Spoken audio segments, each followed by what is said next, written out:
عليكم ورحمة الله وبركاته. أهلا بيكم في أول خطوة من مشوارنا النهاردة سوا في رحلة مختلفة، وهنتكلم عن حاجة مهمة وقضية نوعا ما، يعني أو موضوع نوعا ما كتير متلخبط في الحتة دي ومش عارف يظبطه، وهو ليه بنضيع وقتنا. والحقيقة الموضوع ده مش عارفة هل احنا مدركين مشكلته، هل احنا عدم إدراك مننا في النقطة دي، فعشان كده احنا بنضيع وقتنا يعني.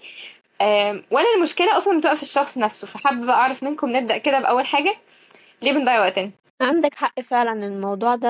يعني الوقت لو هنتكلم فيه، الموضوع ده معانا من واحنا صغيرين. يعني كانوا دايما واحنا صغيرين يقعدوا يقولوا لنا الوقت مهم، خلي بالك من وقتك، بس ما كانوش بيفهمونا ليه. فاما كبرنا شوية بقينا نفكر اللي هو ايه، انا عن نفسي بقيت افكر اللي هو فعلا الوقت مهم. يعني ليه، اشمعنى؟ لو فهمت قدر الحاجة وأهمية الحاجة هتقدرها بجد. يعني أنا لو فهمت مثلا، لو أنا عندي واحدة صاحبتي بحبها جدا، لو فهمت هي قد إيه عامل كويس جدا في حياتي وبتساعدني و لا، هفضل متمسكة بيها جدا، ومش مش هخليها، مش هعمل أي حاجة تضايقها. عارفة انتي الحتة دي بحاول اه، أشبهها يعني.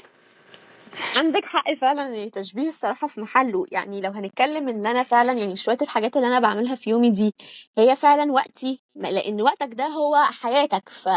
فنخليها بمعنى بشكل ادق شوية، عشان برضو لو حد يعني ايه مش فاهم شوية او محتاج يدرك اهمية الموضوع. يعني ان وقتك ده في الدنيا ربنا هو اللي قسمه لك، كل واحد وقته مختلف عن التاني. فشوية الحاجات اللي انت بتعملها دي اللي هي بتعمل فيها بتعدي وقتك وخلاص، يعني ما دي حياتك. يعني انت لو أدركت الموقف هتحس ان الموضوع مرعب. يعني شوية الحاجات اللي انا بعملها دي هي فعلا حياتي، دي الحاجات دي انا هتحاسب عليها شوية كمان لما يعني بعد عمر طويل، او لو حتى ربنا اخد وديعته دلوقتي. ففعلا كل لحظة وكل ثانية محسوبة عليك انت بتعمل فيها ايه. انت هتبقى مكتوب لك فيها انت فرحان او زعلان، تعمل كذا ما بتعملش كذا. وربنا مديك الحمد لله عقل مميزك بيه عن بقية الكائنات الحية او عن باقي خلقه، مخليك ان انت تفهم الموضوع بشكل اكتر. يعني ربنا مدينا عقل وعرفنا طريق الخير وطريق الشر، وانت عليك تختار. فبالتالي برضو نفس الكلام في مواضيع عامة في الحياة. انت برضو بايدك ان انت اما تصحى الصبح تمسك التليفون وتقعد تضيع وقتك، او ان انت تقوم تستعين بالله وتبدأ يومك. حتى لو انت ما عندكش فكرة معينة هتبدأ يومك بيها ازاي، بس انت تعرفي على الأقل. الحته دي بتقودنا لحته معينه، اللي هي الجهاد النفسي، ان هو الشخص يجاهد نفسه. ان هو لا، حتى لو انا عايزه الموبايل امسكه الصبح، انا متعوده خلاص ان انا كل يوم قمت بمسك الموبايل، ببص على المسجز، بجاوب على الناس اللي بعتلي اي حاجه وخلاص. فانا لو جاهدت نفسي في النقطه دي، وان احنا يعني كان في مقوله كده كنت بحب دايما، او ماما كانت دايما برضو بتكررها لي، ان كل متبع لهواه مبتعد عن مبتغاه. اللي هو انا مشيت ورا هوايا ومسكت الموبايل، بس عايزه انجح. تنجح ازاي؟ هو مبتغاك انك تنجح. ففين الخطوات اللي اتعملت عشان توصل لمرحله لا، ان انا عايزه انجح؟ فبرضو حسيتها حته ان انتي تقطينا برضو لمرحله جهاد النفس دي. بالظبط، لان انت حتى انت لو ما عندكش فكرة يومك هيبقى ماشي ازاي، بس انت توكلت على الله ودي اهم حاجة، وانت بالظبط. بتحاول تسعى. فانت برضو مش فاهم انت ايه ممكن بالظبط اللي انت تكون بتعمله، بس انت بتحاول. يعني برضو الموضوع ده ممكن نقيسه على حاجات تانية في الحياة، مش شرط بس الوقت. يعني انت مثلا على سبيل المثال المذاكرة مثلا. انت مش عارف دلوقتي انت مثلا هدفك ايه بالظبط، او انت عايز تخش مثلا كلية ايه او كده، بس انت بتحاول تسعى، بتحاول تكتسب معارف مختلفة بحيث ان انت يكون قدامك فعلا يعني انت سعيت وتوكلت على ربنا وتعلمت حاجات كتير، فبالتالي انت هيكون عندك القدرة بعدين ان انت تبدأ تختار. لكن انت ما ساعدتش و قلت انا يا رب بص، يا رب انا هو يا رب اختار لي بقى. طب انت ما ساعدتش، انت ما اتعلمتش، انت ما جهدتش نفسك، انت ما حاولتش اصلا. فهتلاقي ان انت العشوائيه اللي انت ممكن تكون عايش بيها، او العشوائيه اللي انت ممكن تكوني عايشه بيها. وطبعا انا الكلام اللي انا بقوله ده احنا مش ملايكه، يعني احنا بني ادمين برضو، احنا بنغلط وبنروح وبنيجي ونرجع تاني. ومش شرط بس على الجانب الديني، يعني احنا بنغلط عادي في حياتنا كلنا على كافة المستويات يعني. بس مش معنى ان احنا هنا مثلا او ان احنا بنتكلم في الموضوع ده ان احنا بقى لا احنا خلاص احنا ما بنغلطش وكده، لا.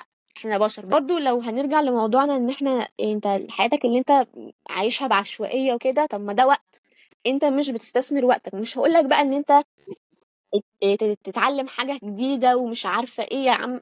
بلاش التعليم مثلا لو هو يا عم بيضايقك، مع انه مهم ان انت تتعلم، دي مش ده مش اختيار. يعني انت تحمد ربنا ان انت بتتعلم. يعني في ناس ما بيكونش عندهم فرص التعليم، بيبقوا نفسهم يتعلموا بس ما عندهمش القابلية، سواء كان القابلية الاجتماعية من قوانين او اهلهم بيبقوا فارضين عليهم كده، او حتى قابلية مادية ما بيكونوش للاسف ما بيكونش متاح معاهم ماديات ان هم يتعلموا، او ان هم ياخدوا دروس، او ان هم يكتسبوا معارف اكتر. فانت في نعمة لازم تقدرها. ف بالظبط، يعني تعرفي حتى الموبايل والتابلت الحاجات اللي معانا دي، لو احنا يعني زي ما انت بتقولي كده، في ناس ما عندهاش الحاجات دي، بس المفروض استغلها صح. ان في الاجهزه دي عندي، بس انا ممكن استغلها في حاجه غلط. ان انا مثلا كل يوم اقوم ابص على اللابتوب التابلت يعني عبثا كده من غير اي هدف. لو انا ماشي كده بقلب في السوشيال ميديا، فبحس انه هو ربنا عطينا الحاجات دي، بس لازم استغلها صح. ان كل حاجه ليها جانب صح. سلبي وليها جانب ايجابي. يعني محدش يقول مثلا اللابتوب ده وحش جدا فانا هبعد عنه، لا. هو انت ممكن تتعلم عليه كميه حاجات ضخمه، وممكن تلاقي شغل عليه بشكل غريب، يعني بشكل كبير جدا. اضافه للشغل بتاعك، فالتكنولوجيا ما بترحمش. يعني كل الاشعارات، كل البوستات، كل الفيديوهات معموله عشان تسحبك اكتر. صح. فلا، الموضوع برضو زي ما انت بتقولي كده محتاج موازنة شوية. ان فعلا كل حاجة ليها ضرر وليها فايدة، بس استغلها احسن في الفايدة عشان اقدر اوصل للحاجة اللي انا عايزاها، والحاجة اللي انا عايزة احققها. واقدر بقى افيد الناس اللي ما قدرتش تتعلم دي، يعني الناس اللي هي ما توفر لهاش الحاجات دي، انا اتوفر لي، فانا ادرس واشتغل على نفسي و علشان لما اكبر اكون شخص ليا قيمة في المجتمع، فاقدر اساعد الناس اللي هم ما قدروش او ما قدروش يوصلوا. يعني انا وصلت الهدف، اساعد غيري بقى يوصل. بس بالظبط. برضه. فده برضو الموضوع اللي انت فتحتيه ده برضو حاجة كويسة. ده برضو الموضوع ده بيرجع على المايند سيت. لو هندي مثلا مثال، اللي مثلا عندنا شخصين عندهم نفس جهاز اللابتوب او التليفون، نفس الاصدار، يعني كل حاجة متساويين فيها. الموضوع اللي احنا بنتكلم فيه ان العقلية او المايند سيت بتاعت الشخص اللي بيبدأ يبنيها. مثلا واحد ممكن يستغل اللابتوب بتاعه مثلا ان هو ايه، يتعلم حاجة جديدة، يسمع من عليه مثلا بودكاست زي الحاجة اللي احنا بنعملها دلوقتي، يسمع من عليه مثلا قرآن، يتعلم تجويد، يتعلم تفسير، يتعلم فقه، مش شرط علوم دينية، ممكن يتعلم مثلا برمجة، لغة برمجة مثلا، يتعلم لغة.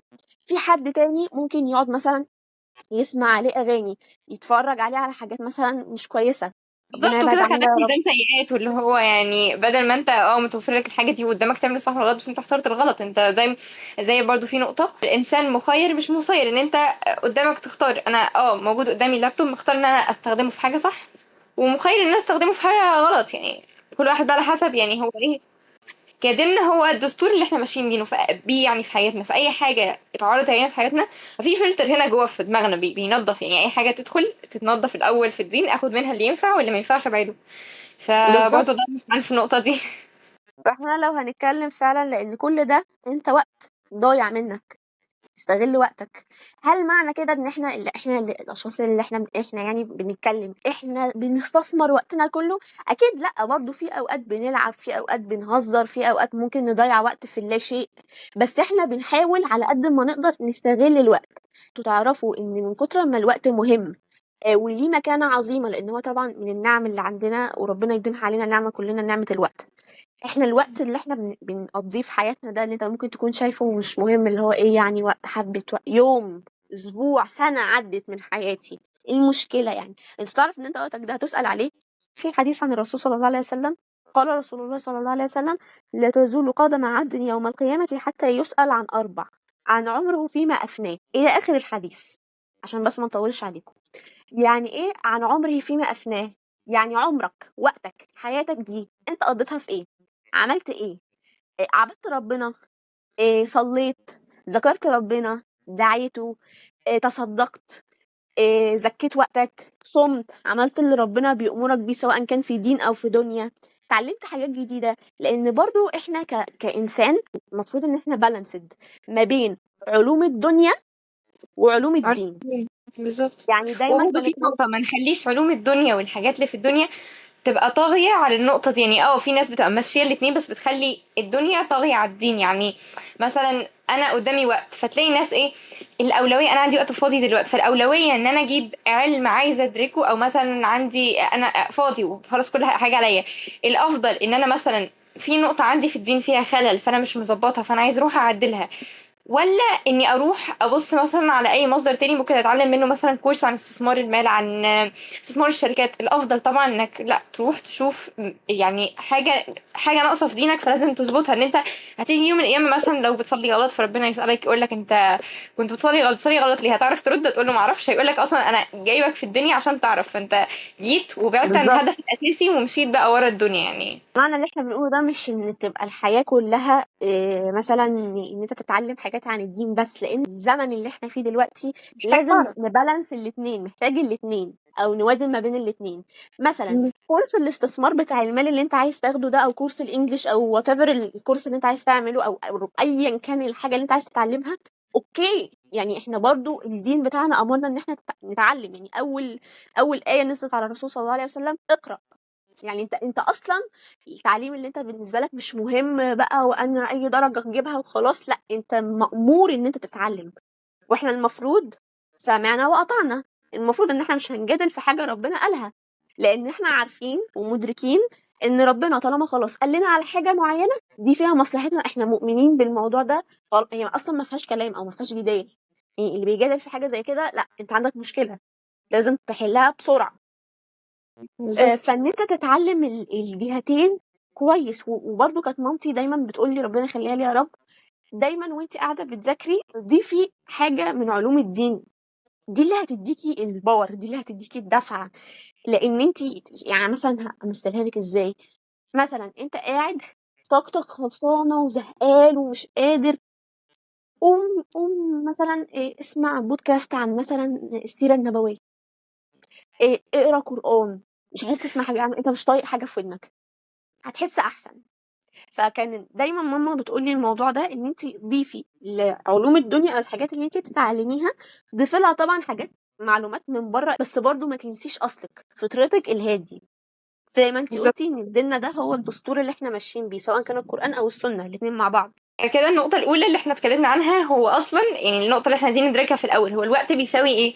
الوقت هو أغلى حاجة عندك، بس للأسف أكتر حاجة بتضيع منك. يعني الفلوس لو راحت ممكن تيجي، والصح انت لو تعبان لو أخدت أدوية والحاجات دي ربنا هيشفيك، لكن إنما الوقت لو راح عمره ما هيرجع. اه هتندم وكل حاجة، بس الندم ساعتها ما هيوفيش. حتى ربنا سبحانه وتعالى أقسم بالوقت في أكتر موضع في القرآن، وده مش عبث. يعني ربنا قال والعصر إن الإنسان لفي خسر. شوف دقة ربنا في الآيات، إن هو وبرضو تقودنا نقطة تانية، انه فكرة تنظيم وقت ان هو الوقت فعلا ما ينفعش يضيع. ان ربنا خلى كل صلاة في ميعاد، الفجر في وقت، والعصر والظهر في وقت، والعصر في وقت، والمغرب في وقت، والعشاء في وقت. كل حاجة في وقت، فربنا قسمهم يعني عشان كل حاجة بتنظيم. يعني ربنا ظبط كل حاجة. يعني انت مش في امان غير لو كنت بتحافظ على وقتك وتستغله صح. لو جينا نشوف النقطة بتاع العلم بيقول ايه اصلا بقى عن الوقت بالنسبة، عشان نعرف ان في ناس دقيقة جدا لدرجة ان هي لا بتحب تشوف العلم في كل حاجة. فخلينا نتكلم يعني في النقطة دي. العلم الحديث بيأكد ان الوقت مش بس مورد، ده هو اللي بيحدد انتاجيتك وسعادتك ونوع حياتك.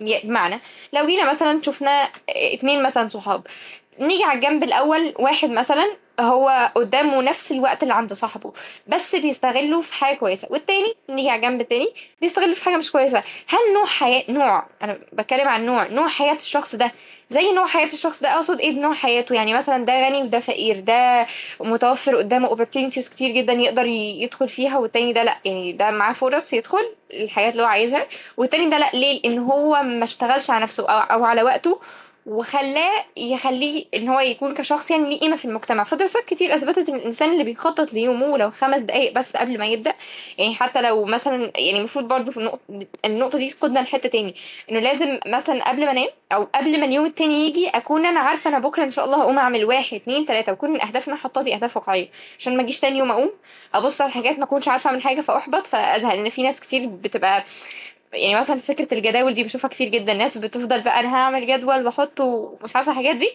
لو حاطة حاجات كتير جدا. وانا شخصيا وانا بكتب انا بس هي بتبقى يعني الدفعة بتاعي الموتيفيشن، وان انا لا انا هعمل وهسوي لا، المفروض يكون في عقل شوية في تنظيم الحتة دي، انه عايزة احط اهداف بس واقعية.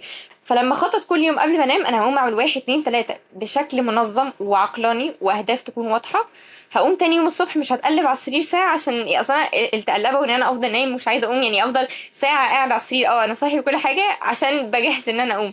انا لو حطيت اهداف من بالليل وعارف انها واحد اتنين تلاتة مش هقعد القعدة دي. والله العظيم اقعد عليه، لان انا عايزه في اخر اليوم اكون مخلصاهم. فعايزه استغل كل دقيقه في يومي. وده يقودنا لنقطه تاني، هو فكره اصلا تضييع الوقت ليه موجوده؟ وهتفتكري ليه موجوده يا بسنت؟ تحسي ليه الفكره دي جت، او ايه اصلا فكره تضييع الوقت دي؟ لو هنتكلم على التفسير العلمي ليها، انت بتقعد تقضي وقتك في حاجة مش مفيدة ومش ضرورية دلوقتي. طيب بالظبط. بس برضو انا محتاجة اخد في عين الاعتبار ان ممكن المفيد والضروري بالنسبة لي يكون مش مفيد ومش ضروري بالنسبة لك، فده الموضوع ده بيبقى مختلف او متفاوت من شخص للتاني. عشان كده انت اكتر واحد تكون اضرب وقتك، او انت تعرف انت اكتر واحد انت مقصر او لا. اولوياتي مش زي اولوياتك، ولا الضروريات اللي عندي نفس ضرورياتك. بالظبط. فعشان كده يعني ممكن الحاجة اللي انا اكون بعملها انت شايفها ان انا ممكن اكون بضيع بيها وقتي، انا بالنسبة لي لا، انا كده بستثمره. فعلى حسب اولويات كل واحد، على حسب دماغ كل واحد عايز يعمل ايه، عايز يتعلم ايه، عايز يعمل ايه في حياته او في الشابتر او في الجزء ده من حياته، بتكون الاولوية بتاعته. يعني انا ممكن اولويتي دلوقتي تختلف مثلا عن اولوياتي كمان مثلا سنة سنتين، على حسب انا دلوقتي في ايه او دماغي شغالة ازاي. سن بيفرق، ان هو شخص انا سني دلوقتي بس ممكن يكون اولوياتي انا عايزه العب واروح واجي، مش مدرك اصلا هي الحياه فيها ايه وعايزه مني ايه. ده لو شخص صغير. غير لما اكبر واكون مثلا عندي 20 26 سنه، لا اكون عارف ان انا لا، في مسؤوليه هتحملها قدام، في حاجات محتاجه افهمها. بالظبط. انت مش هتجيبي مثلا اولويات طفل لاولويات مثلا شخص مراهق او بالظبط. لسه بيتعلم لرب اسره لجد مثلا. بالظبط فاهماني؟ اه. مم. في برضو حاجه حابين نتكلم عليها، ان زي ما قلنا بس قبل ما انتقل لنقطه تانية، ان احنا كده فهمنا تضييع الوقت ان انت بتعمل اي حاجه مش مفيده. مش شرط حاجه مش مفيده، انت ممكن تكون قاعد بلا هدف، قاعد كده على السرير باصص في السقف بلا هدف. بالمناسبة المرحلة بتاعت إن إحنا نقعد على السرير ونبص في السقف دي عدت علينا كلنا. لازم نعرف أسباب اللي إحنا بنضيع بيها وقتنا. أول نقطة في الموضوع ده اللي ممكن تكون من الأسباب اللي إحنا بنضيع وقتنا هي سوء التنظيم منك أو منك. بمعنى إيه؟ أنا مثلا عارف إن أنا عليا واحد اتنين تلاتة أربعة، بس أنا مش منظمه أو مش محدده في مثلا تاسكات أو مهام صغيرة يقدر عقلي يستوعبها ويبدأ يشتغل عليها. فبالتالي أنا هحس إن الموضوع كبير قوي، فعقلي مش هيقدر ان هو يتقبل الموضوع، خصوصا ان احنا عارفين ان عقل البني ادم او عقل الانسان بيميل اكتر للراحه. فاما اه. هو هيشوف ان انت عليك تاسكات كتيره وممكن مثلا تكون انت مجمعها في تاسكايه واحده او في مهمه واحده، فعقلك ايه ده كبير جدا. يعني مثلا انت عايز تذاكر مثلا اول شابتر في الفيزيكس مثلا، فما تكتبش اول فصل في الفيزياء، لا قسمه مثلا الدرس الاول الدرس التاني الدرس التالت.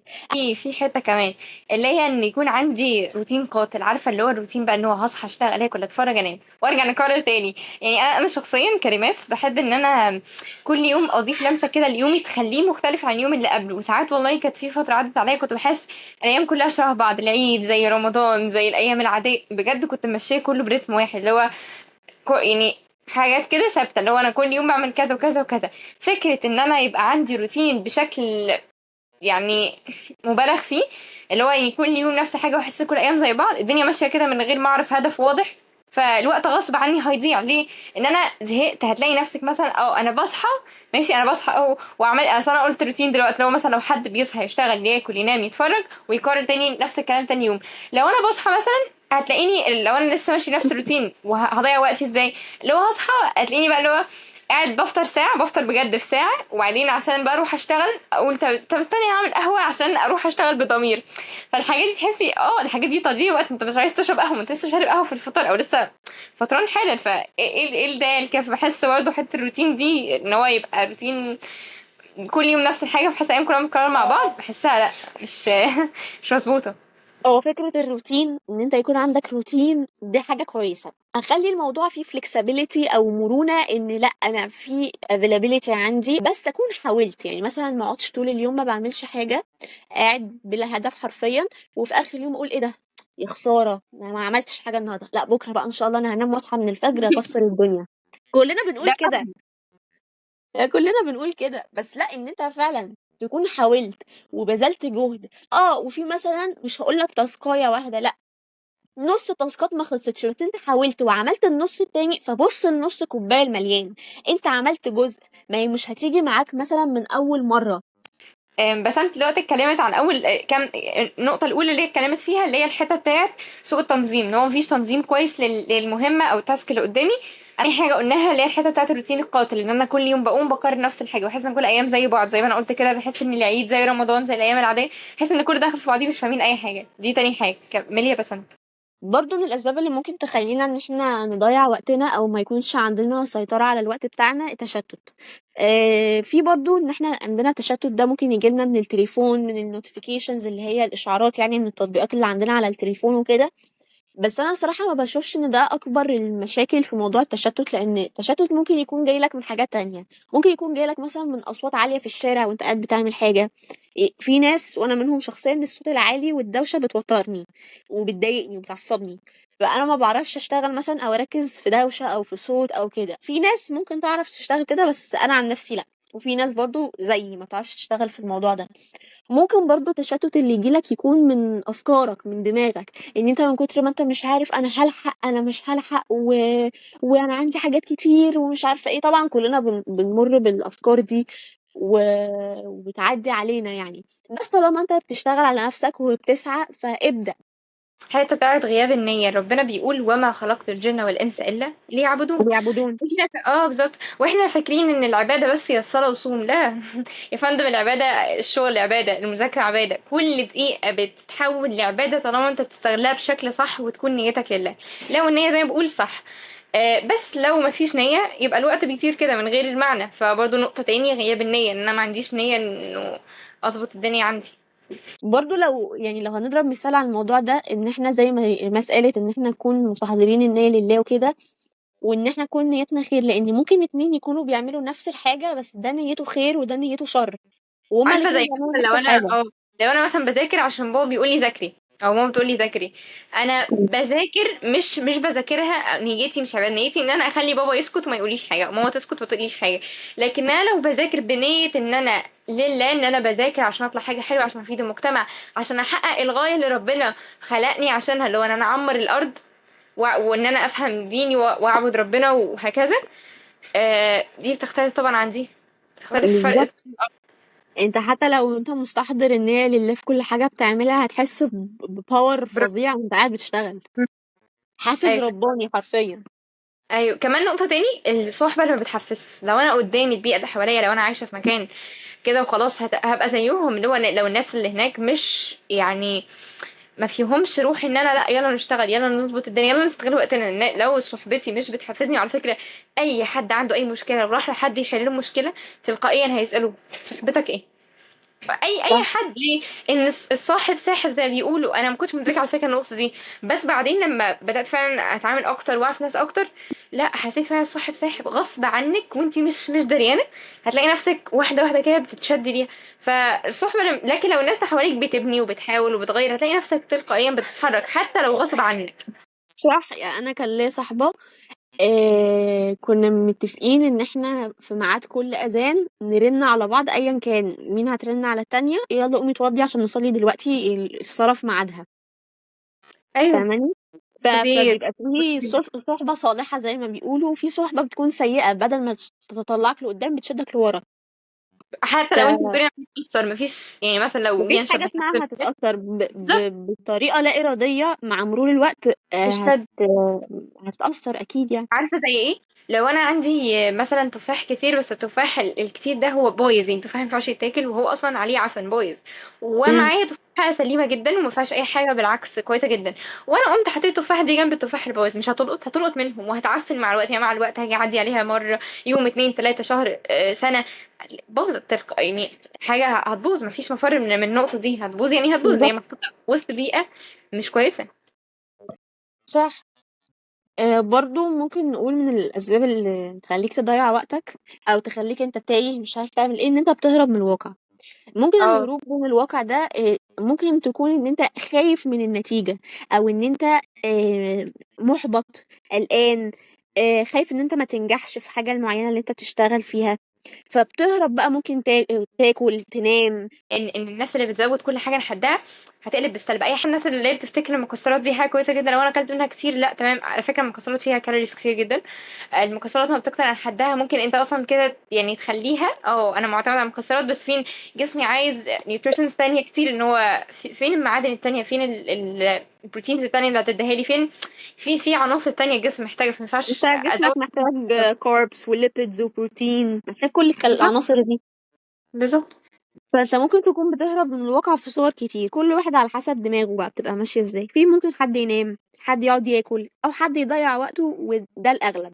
إيه، طب انت قاعد، انا اصلا عايزه اقوم اذاكر مثلا، او عايزه اقوم اعمل الحاجه دي، بس انا خايف ما انجحش فيها. على فكره كلنا مرينا بتجارب كتيره، اشتغلنا فيها على نفسنا وبذلنا فيها قصارى جهدنا حرفيا، وكناش بننام، كنا بنسهر، كنا بنشتغل على الحاجه دي كتير، بس ما نجحتش.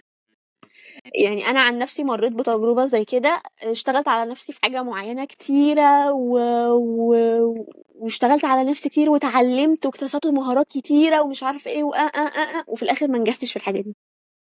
وده يقودنا لحته تاني، انه الفشل ده انا ما اخدوش من جهه ايه، زي ما انت اتكلمتي كده في الاول عن مايند سيت. اثبت او اساس المايند سيت بتاعتي ان انا وقعت اخد الوقعه دي كخبره، ما اخدهاش، اصل في ناس تاخدها كان انا وقعت فانا خلاص كده مش هكمل، لا معناه ان انا لا. لا، انا وقعت فاخدها كخبره. توماس اديسون لما جه يجرب، جرب اكتر مره عشان يعمل اللمبه، ولما عمل اللمبه هو لو كان نجح من اول مره واللمبه حصل فيها عطل، هل هيعرف يظبطها؟ اكيد لا. لا. ليه؟ لانه ما خدش خبره في الموضوع. لكن انا كشخص لو مثلا انا يعني لما معلش، لو توماس اديسون زي ما هو عمل كده وغلط اكتر من مره ووصل للهدف اللي هو عايزه، الغلطات دي اخدها كخبرات ليه. فلو اللمبه حصل فيها عطل هيصلح ليه، انا عندي خلفيه. بالظبط. ده برضو يرجعنا لنقطة مهمة، ان انت لو مريت في طريقك ايا كان المشوار او الطريق اللي انت كنت ماشي فيه، طريق دراسي مثلا، في بيزنس او عمل انت بتشتغل فيه، اي حاجة انت بتتعلمها جديد وفشلت، المفروض والطبيعي ان انت تتعلم من الخطأ بتاعك ده. طيب لو انت مريت بنفس التجربة تاني وعملت نفس الغلط تاني، ما تنتظرش نتيجة مختلفة. يعني في ناس بالظبط. كتير. لازم اغير الطريقه. توماس اديسون لما جه يجرب فعلا اكتر من لما جه يجرب المرات اللي جربها كتير دي، هو لو كل مره نفس الطريقه كان عمره ما هيوصل. ليه؟ انا لازم اغير. يعني انا حصل دروب في حياتي في نقطه معينه، هرجع هعمل باك شيفت كده وارجع ورا، اشوف هو انا ايه اللي انا عملته، واسجل نقط الغلط دي عندي وما اكررش الطريقه، اجدد بقى اللايف ستايل بتاعي والطريقه اللي انا همشي فيها في حياتي، بحيث ان انا لا يعني هظبط الدنيا، هظبط المسار، هرجع تاني صح. بالظبط، فانت لازم تتعلم من اخطائك. فانت لو انت عملت الاخطاء دي تاني في تجربة جديدة، ما تنتظرش نتيجة مختلفة، لان بالتالي ما هو ما هو 1+1=2. عمر 1 ما زائد 1 هيساوي 1000. بالظبط. ما تحاولش، دي ثوابت احنا عارفينها من زمان. فطبيعي انت نفس الغلط اللي انت عملته ده، طب ما هو هيوديك لنفس النتيجة، انت ليه بقى اما بتوصل لنفس النتيجة بتستغرب؟ طب ما انت اللي عملت كده. بالظبط. فبرضه انت ممكن يكون قدامك متاح لك كل السبل ان انت تقدر تشتغل على نفسك، تعمل كل حاجة، بس انت مش عايز. في برضو يعني دايما حاجة كانت ماما تقعد تقولها لي، اللي انت بتقول عليه مستحيل انت مش عايز تعمله او انت خايف تعمله. كان تعرفي يا بسنت بخصوص النقطة اللي انت بتقوليها دي، كان في مقولة كنت بحب جدا أقرأها وأسمعها، اللي هي ما زرع الله في قلبك رغبة الوصول لأمر معين إلا لأنه يعلم أنك ستصل إليه. يعني ربنا ما دام هو حط في قلبك أو نيتك إن أنت لا أنا عايز أعمل كذا، اسعى له اسعى له، وربنا حط الموضوع ده وأنت بقى الموضوع بجد في دماغك، يعني هو لا أنا عايز أنفذه، يعني عايز أنفذه مش عايز أسيبه. ده يعني ربنا زرع الهدف أو الحاجة دي في قلبك أو جواك. هو ما زرعهاش كده هباء منصورة، لا، كل حاجة ربنا بيعملها بحكمة. فهو زرعها في قلبك، يعني هو عارف يعني ربنا عارف ان انت كشخص هتوصل لها، فعشان كده هو مخلي عندك عزيمة وإرادة انك تظبط الحاجة دي بشكل غريب. وده يعني ده المفروض النقطة دي تستغلها، لكن لو ما استغلتهاش مش هتلاقي الفرصة دي تاني، لأن الفرصة عمرها ما تتكرر، الفرصة بتبقى مرة واحدة بس في العمر. بالظبط، لان انت برضو حتى لو انت الطريق اللي انت كنت متارجته او حاطه هدف قدامك ما نجحتش فيه، لو انت حاولت ومشيت في طريق تاني ممكن يكون اطول شوية او اصعب شوية، هتلاقي نفسك ممكن بالمهارات اللي انت اتعلمتها في الطريق الاول وشايف ان انا المهارات اللي انا اتعلمتها دي على الفاضي وما وصلتش، انت ممكن تلاقي نفسك في الطريق التاني ده بتسبق ناس. واحسن بالظبط. منهم. فرب تاكد ان انت يعني لو انت ما وصلتش للهدف اللي انت كنت حاطه، ربنا مش هيضيع تعبك، ربنا ممكن يكون محوشهولك في مكان احسن. يعني دايما برضو كده، برضو حاجه بحطها في دماغي او حاجه ببقى حاطاها قدامي، طالما ربنا ما وفقكيش في الطريق ده يبقى انت كان هيحصل لك حاجه في الطريق. في قصة انت بترسمها لنفسك، انت مش مدرك هي ايه العواقب اللي ممكن تيجي بعد كده، بس ربنا بيكتب لك قصة اجمل من اللي انت رويتها لنفسك، بيكتب لك قصة هو عارف يعني ربنا عارف ان انت لو اتحطيت في المكان ده تبقى احسن شخص. فلا، برضو النقطة اللي انت قلتيها دي جميلة جدا. بالظبط، لان انت ممكن تكون شايف اللي هو في ناس اما ممكن مثلا بيحصل لها دروب في حياتها وكده، ليه يا رب؟ بالمناسبه يا جماعه ان احنا نقول على قضاء ربنا ليه يا رب، انت حتى لو مستاء من الموضوع بس حرام ان انت تقول ليه يا رب، فده بيكون قدرك، ده قضاء وقدر، فحرام ان انت تفضل تقول ليه يا رب، طب ما في فلان كذا، طب ما في علان كذا. ركز في نفسك، مالكش دعوة بفلان وعلان، هو دول ليهم اقدارهم، ربنا حاططها لهم، انت ركز في نفسك. انت ممكن الدروب اللي ربنا يعني سببه لك في الطريق بتاعك دلوقتي، ممكن مثلا مش عايزك تروح للطريق ده، انت هتتعب فيه او مش هتنجح فيه. ممكن تكون راسم في دماغك انا لو وصلت ان انا هبقى احسن حد وافضل حد. اه في الناس اللي بتقول ايه ده، أنا لو اليوم بتاعنا ده اتضاعف، بدل ما هو 24 ساعة يتضاعف يضرب في اتنين، احنا هنعرف ننفذ وننفذ وننفذ. قسما هو بالله ما حضرتك هتعمل حاجة. بالظبط، وحضرتك لو مش عارف تستغل شويه، يعني انت عارفه زي ايه؟ لو انا مثلا معايا جروب، اوكي، انا بحاول اشبه الموضوع، انا معايا جروب مثلا هما 3 بنات مثلا يعني، وانا قلت ده انا هسيطر على الجروب ده. اذا انا اصلا ما كنتش عارفه اسيطر على ال3، هسيطر على ال25 اللي انا عايزهم؟ اكيد لا طبعا، لازم اكون مدرك نفس الكلام في حته الوقت. اذا انا معايا 24 ساعه مش عارفه اسيطر عليهم، مش عارفه اظبطهم، عارفه اسيطر على الضعف؟ مستحيل مستحيل. بالظبط. وبعدين طالما ربنا مقدر لنا او حاطط موازين الكون ان اليوم 24 ساعة، ده هيبقى احسن حاجة للانسان، يعني ما فيهاش كلام. يعني ربنا لو كان شايف ان الاحسن للبشر وللناس ان اليوم يبقى 48 ساعة، ما كان يعني يبقى 48 ساعة. لو هنرجع للموضوع بتاعنا برضو، شو انت شايفة من وجهة نظرك يعني بس ممكن اسباب ايه تاني بتخلينا نضيع وقتنا؟ الحقيقة ممكن من حتة، بحس ان البيت او يعني الاهل والبدول، لو هم ما شجعونيش ان انا اظبط الحتة دي، بحس ان هي اصل في ابهات وامهات يعني مدلعين ابنائهم قوي، مخلينهم اللي هو لا انت براحتك يا حبيبي، اللي على هواك تعمله، مفيش حاجة اسمها كده. اللي هو مثلا انا هوايا دلوقتي انا مش عايزة اذاكر فانا مش هذاكر، لا، مش منطقي. المفروض ان الاهل يشجعوا اولادهم على الموضوع ده من هم صغيرين، لما يكبروا، ان زي ما بيقولوا كده التعليم في الصغر كالنقش على الحجر. انا اتعلمت من وانا صغير ان انا لازم كل دقيقه في حياتي استغلها واعرف قيمتها والحاجات دي. انا لو انا مش كده مستحيل اوصل لنقطه ان انا وانا كبير هظبطها. فاحنا كده اتكلمنا عن ايه هي الاسباب الرئيسيه اللي بتخلي اصلا فكره تضييع الوقت تكون موجوده، برضه هنلخصهم كده سريعا بحيث برضه الناس تكون معانا. اول حاجه اتكلمنا عنها وقلنا ان انا سوء تنظيم المهام او سوء اداره المهام، ان انا عندي مهمه معينه انا مش عارفه اظبطها بحيث ان دماغي يقدر يتقبلها واقدر انفذها، دي اول حاجه. تاني حاجه اتكلمنا عنها الروتين القاتل، ان انا يكون عندي روتين ماشيه فيه يعني كل يوم نفس الحاجه بتتعاد. تالت حاجه اتكلمنا عنها هو الانشغال بالمشتتات، وزي ما بس انت وضحت ان المشتتات مش بس موبايل ونوتيفيكيشنز والكلام ده، في ناس بتتشتت بان حد تاني يتكلم جنبيها. طب انا عارفه ان انا مثلا حد جنبي بيتكلم وانا بتشتت من ده، خلاص اروح في حته تاني عشان اقدر استغل الوقت اللي انا عايزه استغله، ما بقاش انا قاعد ونيتي ان انا استغل الوقت وجنبي حد بيعمل زيطه وانا ما بعرفش، ودي بالنسبه لي مشتت وانا بقى قاعد، مش منطقي يعني. آم، كمان النقطة التانية اللي اتكلمنا فيها اللي هي حتة بتاع غياب النية، ان انا لازم يكون عندي نية مستحضرها قبل ما اعمل اي عمل عشان يكون في ميزان حسناتي ويكون بشكل عبادة. احنا برضه بنحاول نظبط الموضوع، ان انا لما يكون عندي نية ان انا يعني داخل اعمل كذا، فانا ان شاء الله هعرف اعمله. تمام. وكم في كمان نقطتين اتكلمنا عنهم، النقطة بتاعت ان انا يكون حواليا صحبة ما تحفزنيش، صحبة او البيئة اللي حواليا مش مهيئة اصلا ان انا اكون كشخص ناجح. الا طبعا يعني في النقطة دي برضو نسيت اقول حاجة، الا من رحم ربي، يعني في ناس بتعرف حتى لو كانت البيئة اللي حواليها مش متظبطة ووحشة بتعرف تظبط نفسها وتحكم نفسها، ودي بترجعنا لنقطة اتكلمنا عنها اللي هي حتة جهاد النفس.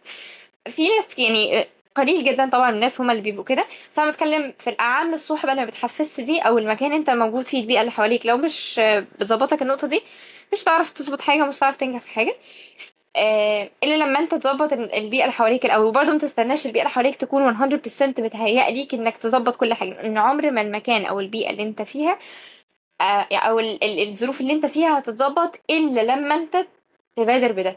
يعني انت لو بادرت بنقطة ان انا لا انا يعني هظبط نفسي وهظبط السيستم اللي انا ماشي بيه، هتلاقي غصب عنك البيئة اللي حواليك اتهيأت لك. لكن انت تستنى البيئة اللي حواليك تتهيأ لك مستحيل طبعا.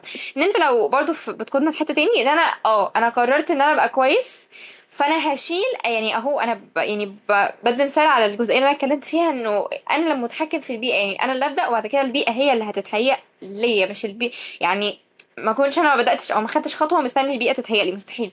معنى انا كشخص مثلا كان معايا صحبه بتحفز وعرفت ان النقطه دي غلط، هبدا اغير نفسي اهو. انا ما استنيتش الظروف تتظبط، ما استنيتش الصحبه دي تمشي، بس انا غيرت نفسي وحطيت مايند سيت في دماغي ان انا لا خلاص هتعرف على صحبه تحفزني وصحبه تكون كويسه وتساعدني اوصل لهدفي. هلاقي نفسي تلقائيا بغير البيئه اللي حواليا، فالبيئه اتغيرت لك اهو، بقيت تصاحب ناس لا كويسين.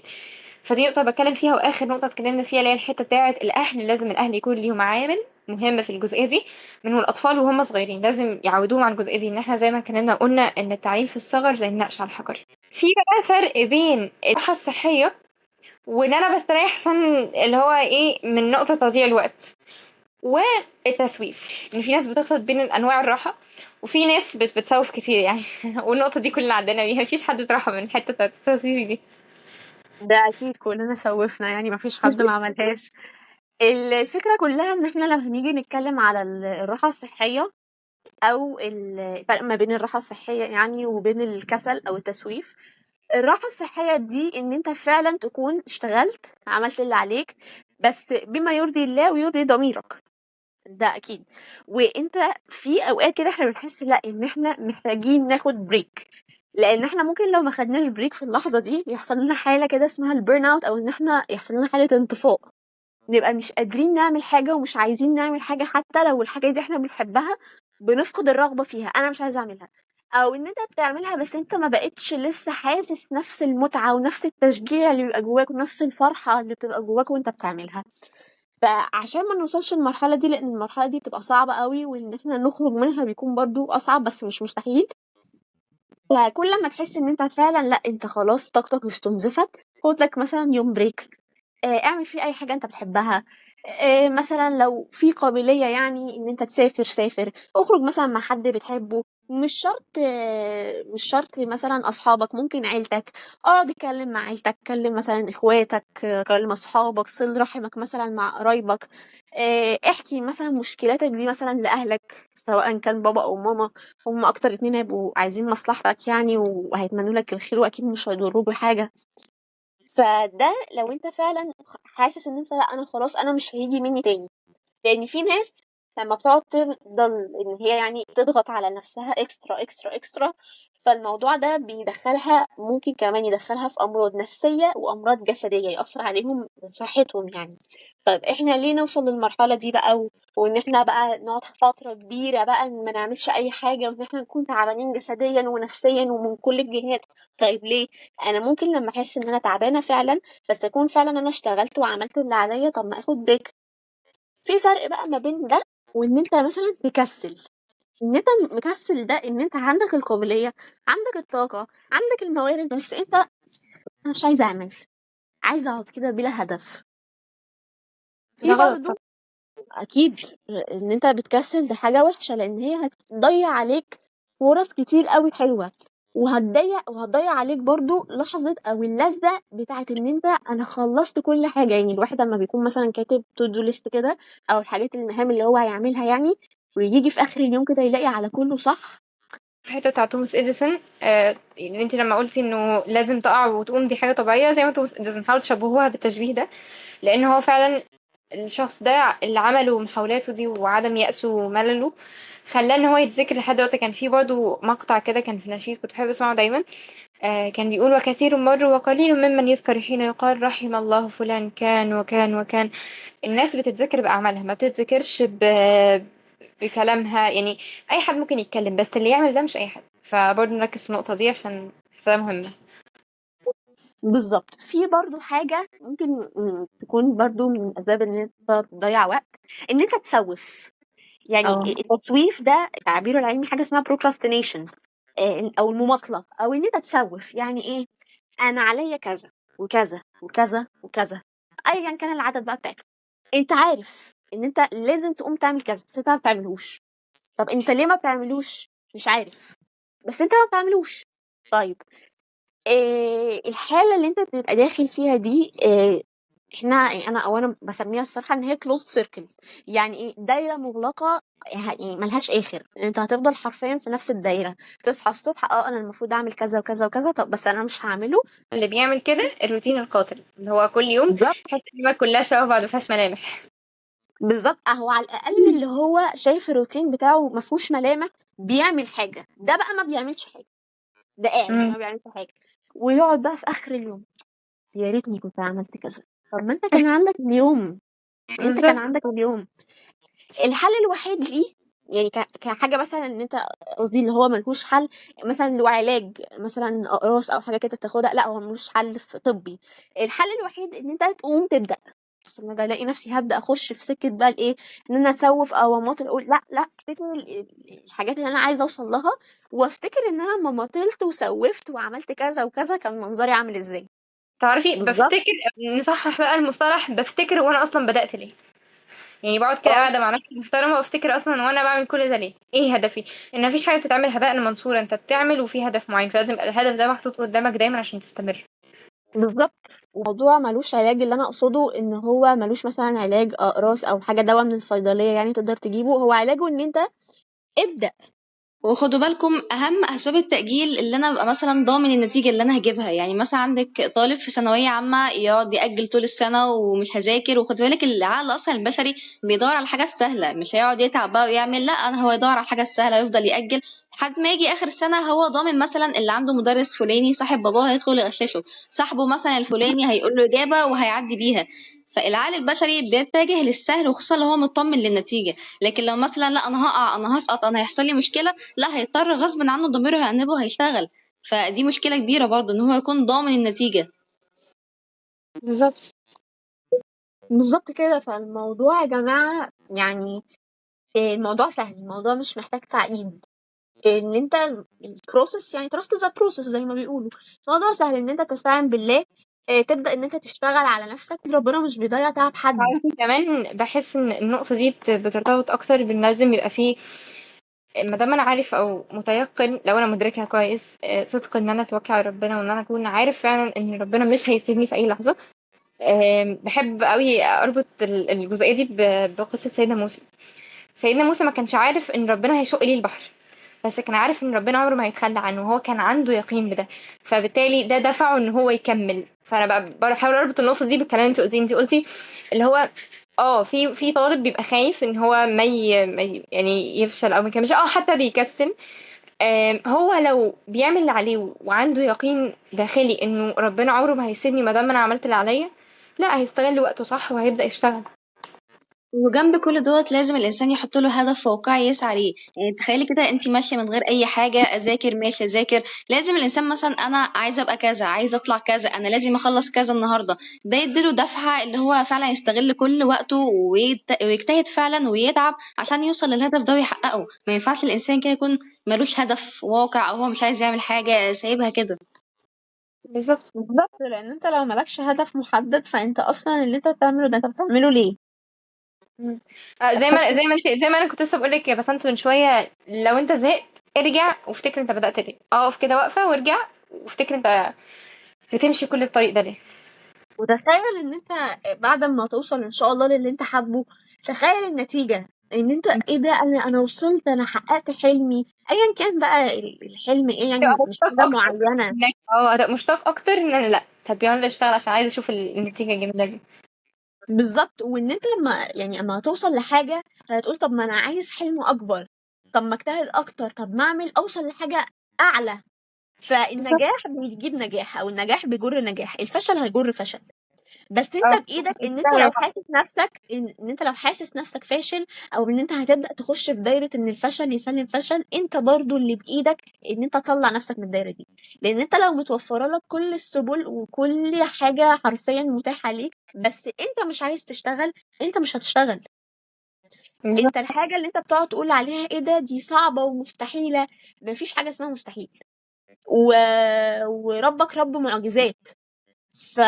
فالموضوع ان انت يعني مفيش حاجه اسمها مستحيل، انت اللي مش عايز تعمل حاجه، او مش هنقول مش عايز تعمل حاجه، انت خايف تعمل الحاجه وما توصلش للنتيجه اللي انت عايزها. طب ما تجرب، بالظبط. المشكله وزي جرب ما احنا قلنا لو جربت وفشلت اعتبرها اه خبرة. بالظبط، جرب وافشل احسن من ان انت يعدي عليك عمرك قدامك وتقعد تقول انا يا ريتني وانا كنت في السن الفلاني كنت عملت كذا، ياه. ساعتها انا والله ما يفيد مش الندم. هينفع، مش هينفع. انا بالنسبه لي اكتر شعور قاتل الصراحه شعور الندم او احساس الندم، او لان انت حس. زي ما انت قلتي في اول الحلقه، انت مثلا ممكن صحتك لو انت عيان مثلا تخف باذن الله مثلا مع العلاج وكده كله باذن ربنا، لكن لو انت مثلا عدى عليك الوقت ما بيرجعش كده. من كتر ما احنا من وجهه نظرنا احنا يعني شايفين ان الموضوع من كتر ما هو مهم، فحبينا ان احنا بس ايه ننور عليكم الموضوع ونديكوا او نخليكم مدركين اكتر اهميه الموضوع. فلو احنا مثلا عشان نلخص الحلقة في شكل بسيط يعني او في نقط عملية بشكل اكتر، لان ممكن يا ريماس كده تلخص لنا اللي فات ده كله كده في نقط بسيطة. احنا ممكن نلخصهم في 5 خطوات عملية بسيطة عشان ما نضيعش وقتنا. ايه هما؟ اول حاجة، ابدأ يومك بنية. قول لنفسك كل يوم انا ناوي اشتغل او استغل يومي لرضا ربنا، نفسي واهلي بس. تاني حاجة، قسم يومك. خد ورقة وقسم يومك. وقت عملك، وقت عبادتك، وقت ان انت تتعلم فيه، وقت ان انت تستريح فيه لنفسك. ليك عليه يعني، هي ليها عليك حق فانت لازم توفيها حقها.